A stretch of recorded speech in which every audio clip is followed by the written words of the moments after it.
Walter Hatch was a philosopher.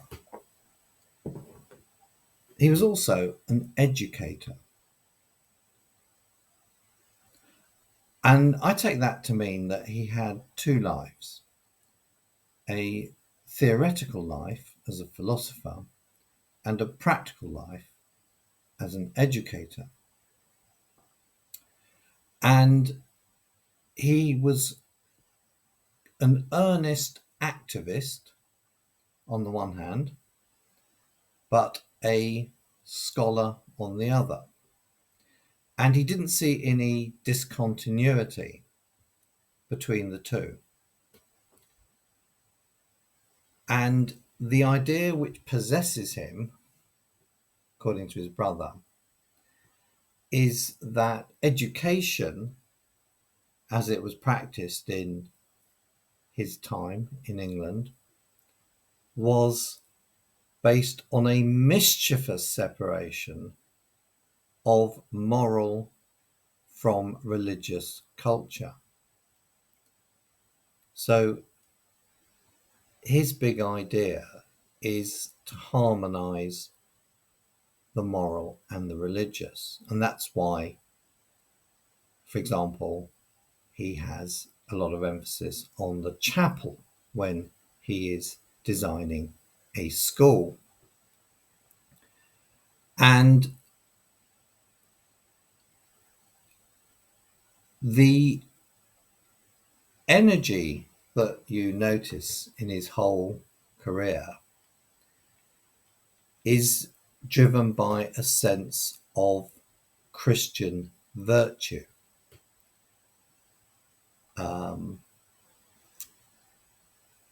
He had a duty to God. That's what motivated him. For example, he had to develop all his talents for the good of the society, for the public weal, as he puts it.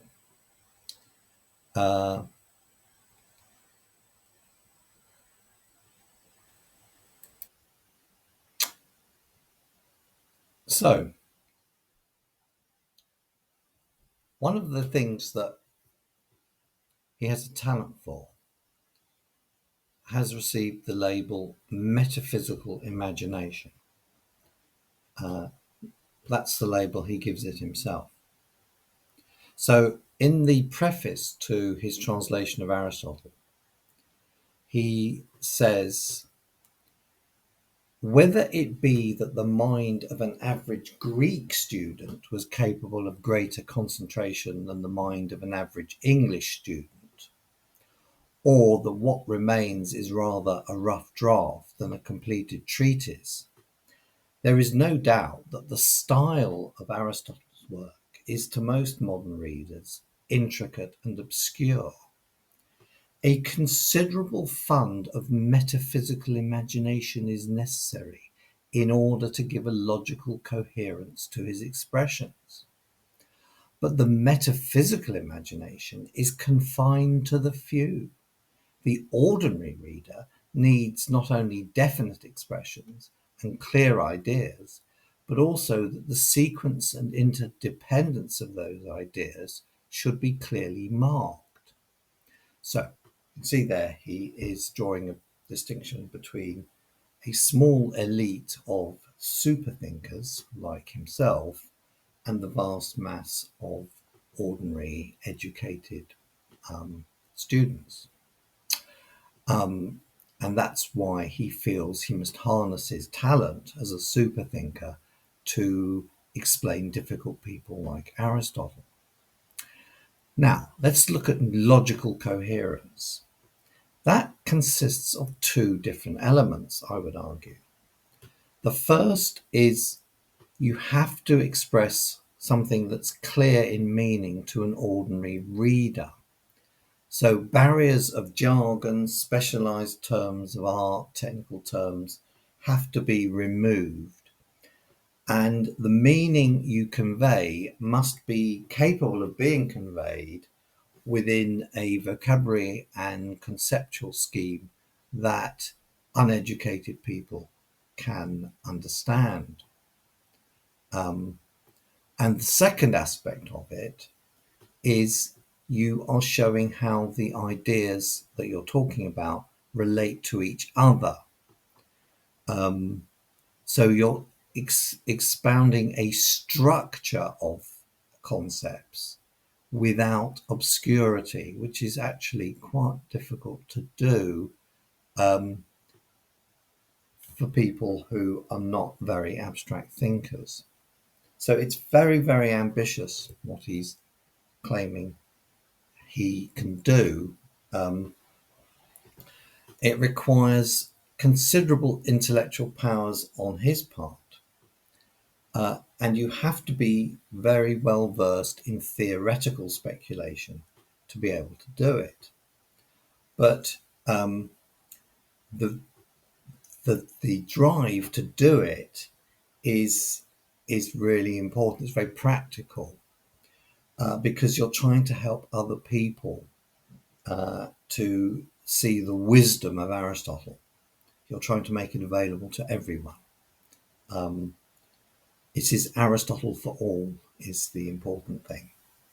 And the intellectual activity is not just pursued for its own sake. The ultimate goal is practice, a practical skill. You want a better educated and actually morally improved population. So that is why he brings in the idea of metaphysical imagination in the book on Aristotle, because he's emphasizing its educative value. Now, you could say that what I've been describing is, broadly speaking, a rhetorical trick or strategy. It's a way of, if you like, dressing things up within a frame of reference that ordinary, uneducated people can stomach. But I don't think that's doing justice to Walter Mooney Hatch. There's an important thing that his brother Edwin says. Walter had just enough dreaminess to be speculative. Now, dreaminess is quite an odd concept. It often suggests something rather bad, which is a tendency that you are drifting away from concentration. You're not really thinking about what you should be doing. So it could be actually quite disastrous, dreaminess, particularly, for example, if you're driving. However, there is a positive side to dreaminess, and there's a long tradition.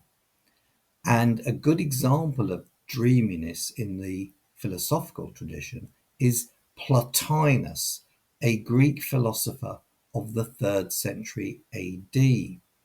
Plotinus describes, he tells us how he, Plotinus, leaves his body and goes out from all other things in order to rest in the divine before he comes back down and gets back in with the job of discursive reasoning, which is what was his job as a philosopher.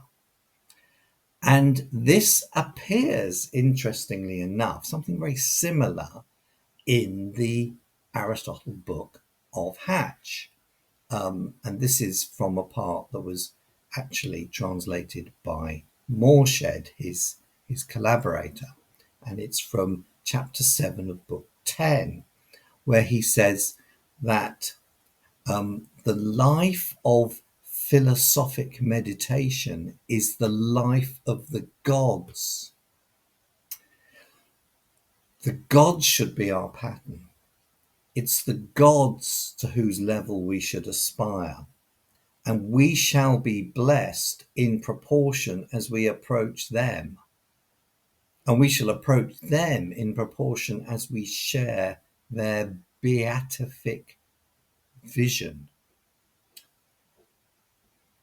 So this, I think, gives us the clue to why Hatch's dreaminess is a valuable quality. It helps us to achieve the beatific vision, but it has to be kept in check. What was said about Hatch was he had the right amount. He had just enough to be speculative. And that meant, according to his brother, he couldn't only analyze a theory, but he could also frame one. And this clearly goes beyond the remit of teaching other people's ideas. So this is where he becomes more than just an educator. The framing of a theory, all right, it's not creating something out of nothing, but it is creative. It's a creative activity. It's linked to the dreaminess, possibly because it involves a level of spiritual knowledge or some sort of connection with a deeper state of consciousness. It's more than just a teaching strategy. It's an exercise of the imagination, and the imagination has to be thought of as the way the Neoplatonists did, as involving the gods. It's a power aroused by the gods when everyday activity is suppressed. This is the view of Iamblichus, for example. And dreaminess is an important part of that.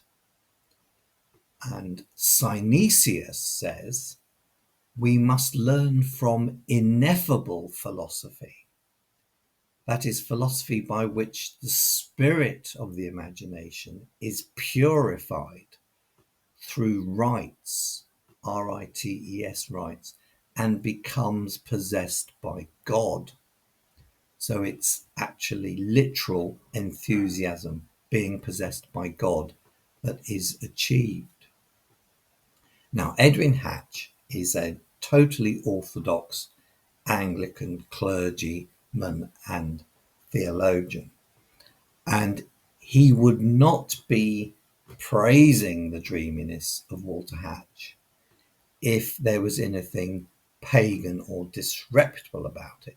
It has to be fully in harmony with the Christian doctrines of the Church of England. Now, therefore, for me to invoke Iamblichus, who was the teacher of the apostate anti-Christian Emperor Julian, may seem slightly odd. He was the guy defending traditional pagan religious practices against the Christian church.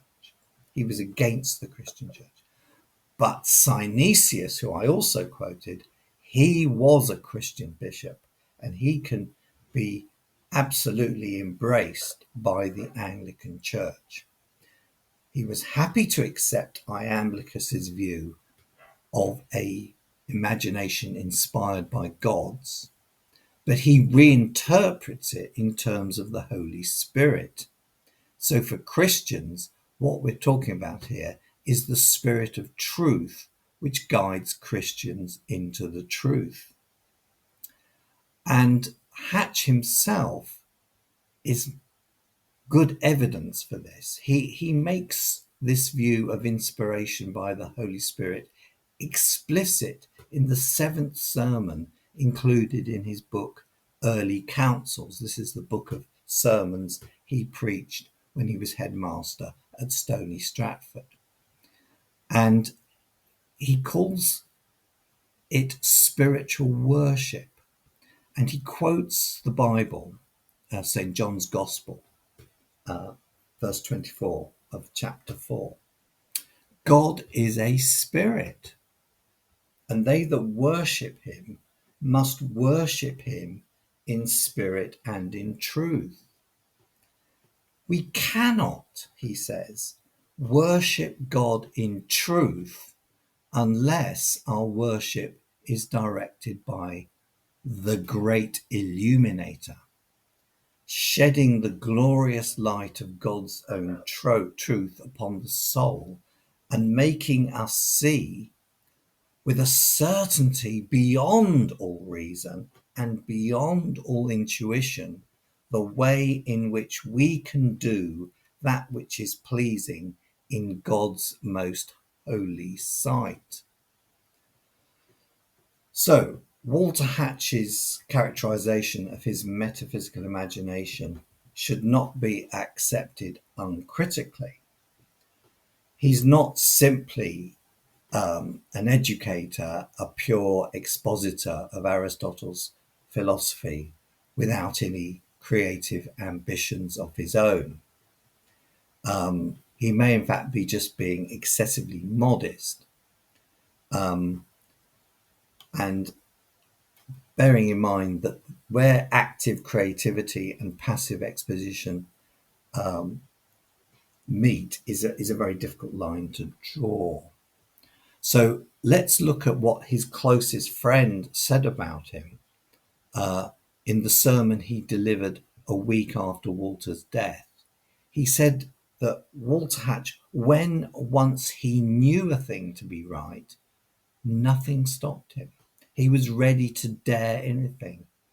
He was ready to suffer anything to further what he believed to be the cause of truth, the cause of true Christian education, the cause that would found institutions where characters might be formed that God could love, where all the latent good in human nature, which he so enthusiastically believed in, might be brought out and made to shine like a light in an evil world.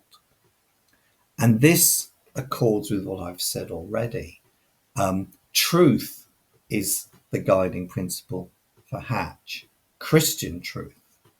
It's because there is such a thing as Christian truth that there is such a thing as a true Christian education. And that's why it's justified to talk about Hatch having knowledge that a thing is right. But at the same time, Moore leaves open the possibility that the knowledge we're talking about has a subjective character. What motivates Hatch is what Hatch believes to be the cause of truth.